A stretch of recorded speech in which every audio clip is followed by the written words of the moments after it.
ইবাদতের স্বাদ নষ্ট হয়ে যায় চোখের জুনার কারণে। কিসের কারণে?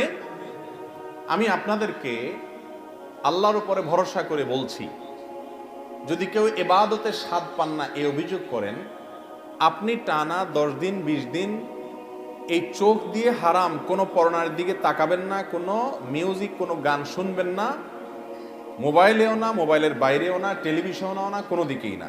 রাস্তা চলবেন, নিজেকে নিয়ন্ত্রণ করবেন, নজর পড়ে গেছে সাথে সাথে নিজেকে শাসন করবেন, ভৎসনা করবেন, আল্লাহর কাছে মাপ চাইবেন, এরপরে আরো সাবধান হয়ে চলবেন। এভাবে 10-15 দিন যদি চোখের জেনা থেকে আপনাকে বাঁচাতে পারেন নিজেকে, ইনশাআল্লাহ আপনি ইবাদতের স্বাদ পাবেন।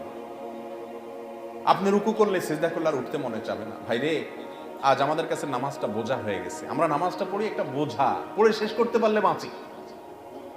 সাহাবায়ে কেরাম, এমনকি আমাদের প্রিয় নবী করিম সাল্লাল্লাহু আলাইহি সাল্লাম কিভাবে নামাজ পড়তেন জানেন? আম্মা জান আয়েশা বলেন, তিনি যখন রাতের জন্য নামাজ পড়তেন, লা তাসআল আন হুসনিহিন্না ওয়া তুলিহিন্না, নবীজির রাতের নামাজের কি সৌন্দর্য ছিল, আর বলো না। যখন তিনি দাঁড়িয়ে কিরাত পড়তে থাকতেন, এত লম্বা সময় পড়তেন, আমরা মনে করতাম হায়রে রুকুতে আর যাবেন না মনে হয়। রুকুতে যাওয়ার পর সুবহান রাব্বিয়াল আযীম, আল্লাহর পবিত্রতা বর্ণনা করছেন, মালিকের সামনে নিবেদন করছেন তাসবিহ। এত বেশি ভালো লাগা কাজ করতো, নবীজি রুকু থেকে আর উঠতেন না। আম্মাজান আয়েশা বলেন, মনে হতো তিনি আর উঠবেন না, মাথা তুলবেন না। ভয় হতো যে হায়রে এত সময় ধরে তিনি রুকুতে আছেন, কষ্ট হয়ে যাচ্ছে, মাথাটা কেন তুলছেন না। এরপর যখন মাথা তুলতেন, এত সময় ধরে দাঁড়িয়ে আল্লাহর প্রশংসা করতেন, হামদান কাসীরান তাইয়িবান মুবারাকান ফি রব্বানা ওয়ালাকাল হামদ। এত সময় নিয়ে বলতেন, মনে হয় যে আর সিজদা যাবে না। আবার সিজদা গেলে একই অবস্থা।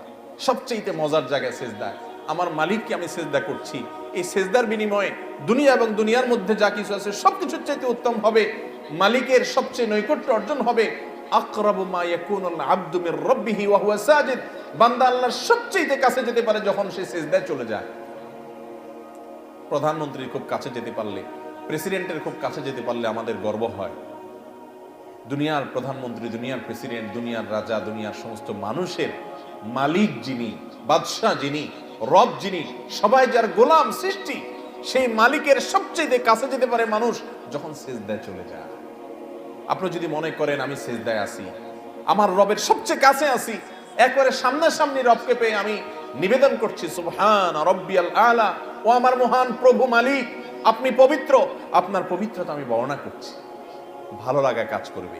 নবীজি সাল্লাল্লাহু আলাইহি ওয়াসাল্লাম লম্বা সময় সিজদা করতেন, উঠতে চাইতেন না। আর আমাদের অবস্থা হলো নামাজ তাড়াতাড়ি করে শেষ করতে পারলে বাঁচি।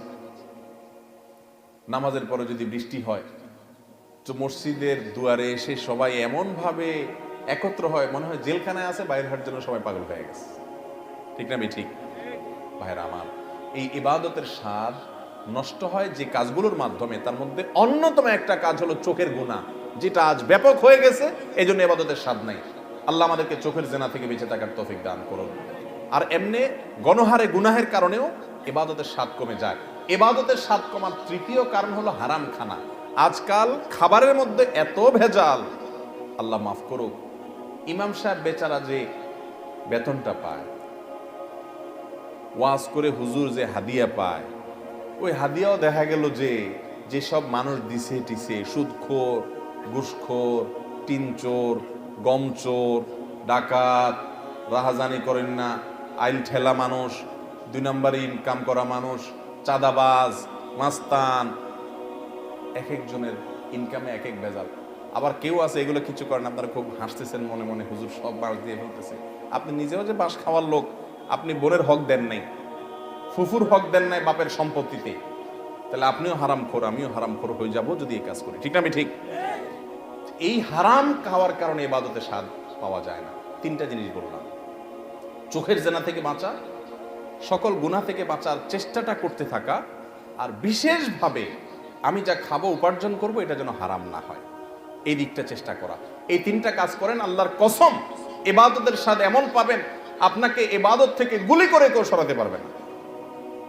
ভাইরে, সালাহাতু সঙ্গে বুদি দিল খারাস, আজমুদে এক জামানা খাকে বাস। অনেক কিছু স্বাদ পেয়েছেন জীবনে, অনেক কিছুর স্বাদ। ভাই, ভালো খাবারের স্বাদ পেয়েছেন, জেনা হারাম রিলেশন সম্পর্কের মধ্যে স্বাদ পেয়েছেন, ফেসবুকে ইউটিউবে আজেবাজে জিনিস দেখে স্বাদ পেয়েছেন, হালাল হারাম বিভিন্নভাবে বিভিন্ন স্বাদ পেয়েছেন। আজমুদে এক জামানা খাকে বাস, একটু পরীক্ষা করে কিছুকালের জন্য মাটি হয়ে দেখেন, একটু কিছুকালের জন্য হারাম ত্যাগ করে দেখেন, ইবাদতের স্বাদ যদি একবার পান, দেখবেন যে এর চাইতে স্বাদের আর কিছু নেই। শাহ ওলিউল্লাহ মুহাদ্দিস দেহলভী রাহিমাহুল্লাহ, তার ব্যাপারে একটি ঘটনা বর্ণিত আছে যে তিনি বলতেন, দিলে দারম জওয়াহির পারায় ইশকাস্তিতা হবিলশ কেদারত জের গরদোমি সে মেরে সামানে কে মন্দারম। তিনি দিল্লি শাহী মসজিদের ওখানে দাঁড়িয়ে বলতেন, আল্লাহ এমন এক দিল দিয়েছেন আমাকে,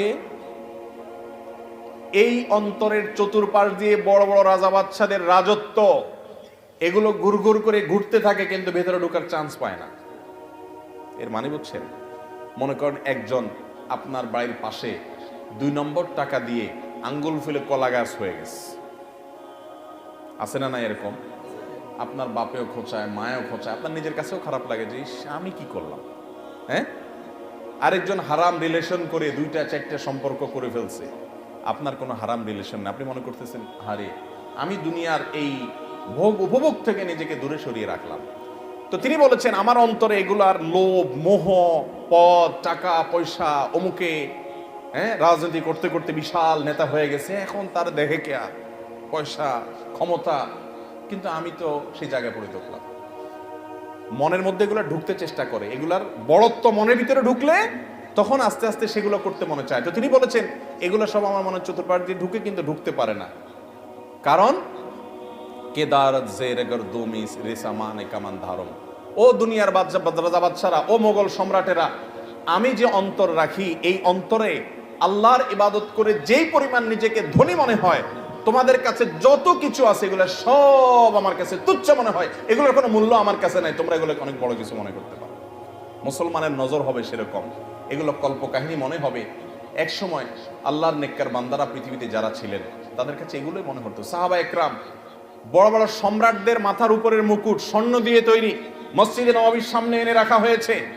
ইবাদতের স্বাদ পাওয়ার আগে, ইসলাম গ্রহণ করার আগে যারা একটু ওটের পানি পান করানোকে কেন্দ্র করে শতাব্দীকে শতাব্দী যুগ যুগ ধরে যুদ্ধ করে বেড়াতো, তুচ্ছ জিনিসের জন্য লড়াই করত, সেই মানুষগুলো ওই মুকুটকে, সম্রাটের সেই সোনা খচিত মুকুটকে পাও দিয়া উষ্ঠা মারে লাথি মারতে মারতে চলে যায়।